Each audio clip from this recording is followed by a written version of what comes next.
Hi everyone. I'm here on an island, obviously.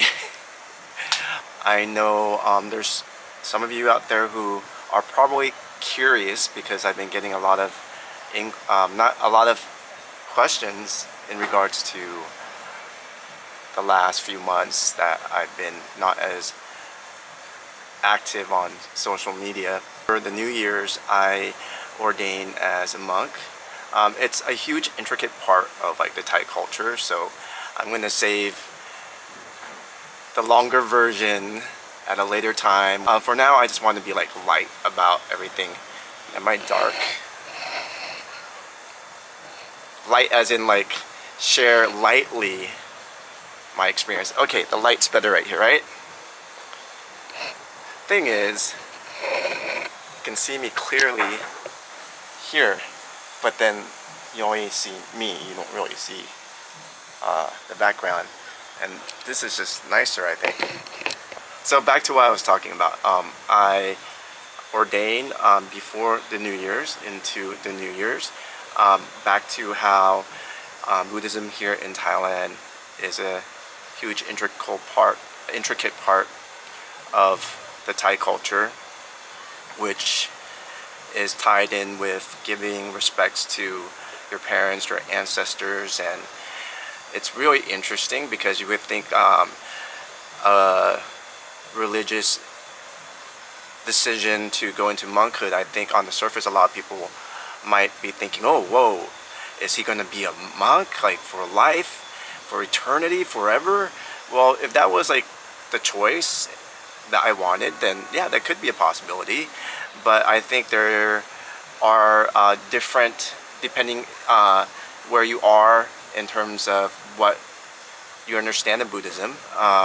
Here in Thailand, you can ordain for a shorter amount of time, but there is the whole practice of what you need to know. Like for example, there's the whole process of.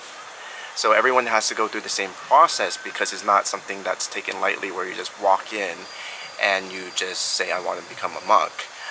You have to study the particular rituals of the prayers and the chants, because it's kind of like being accepted into like a university or something like that, where it's like you need to know the curriculum, you need to be able to answer the questions. So it's similar to that, where during the ceremony you need to be able to answer this Q&A with the Pra'ajan, which is the teacher monk or the head monk, who needs to officialize the step moving forward into becoming a monk.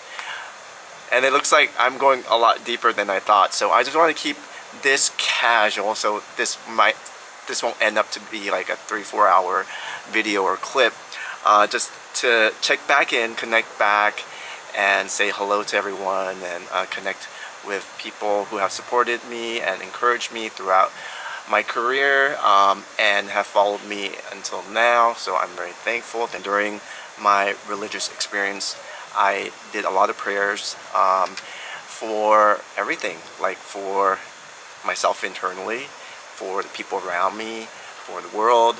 I don't think it matters what religion you're in, as long as everything's based on the same foundation.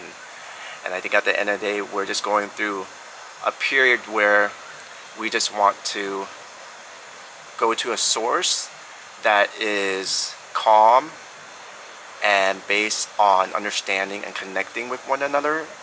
A lot has been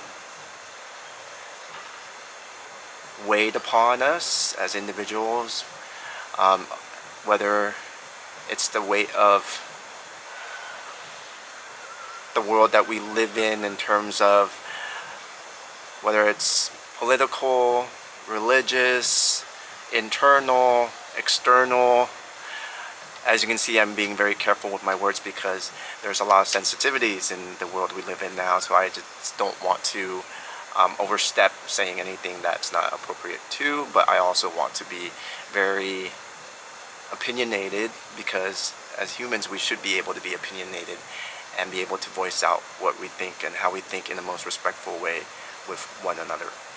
So I had my own journey these past 2 months. It's been really good and nice to be in a place that's even more calm and more silent. I've already been taking this journey. There's been a lot of reflecting on a lot of things in the past years, and that just continues on. And a lot of you have reached out, and I wanted to do something that was more intimate, more than just like posting a picture. But I'm also in a place where I want to be able to connect with where I'm at a lot more. I used to be more not concerned, but kind of felt responsible to want to share more of what was going on, because I just loved making people feel good. And but at the same time, I need to be able to make myself feel good with being in the present with what's in front of me. So that's why I want to share with all you out there is try to be more present. It's hard, but yeah, put those phones away. It's okay to share who you are, what you want to share, but it's also very important to be very present with where you are too. Right, guys, I will be posting more as and when, and just take care. Be good to yourself.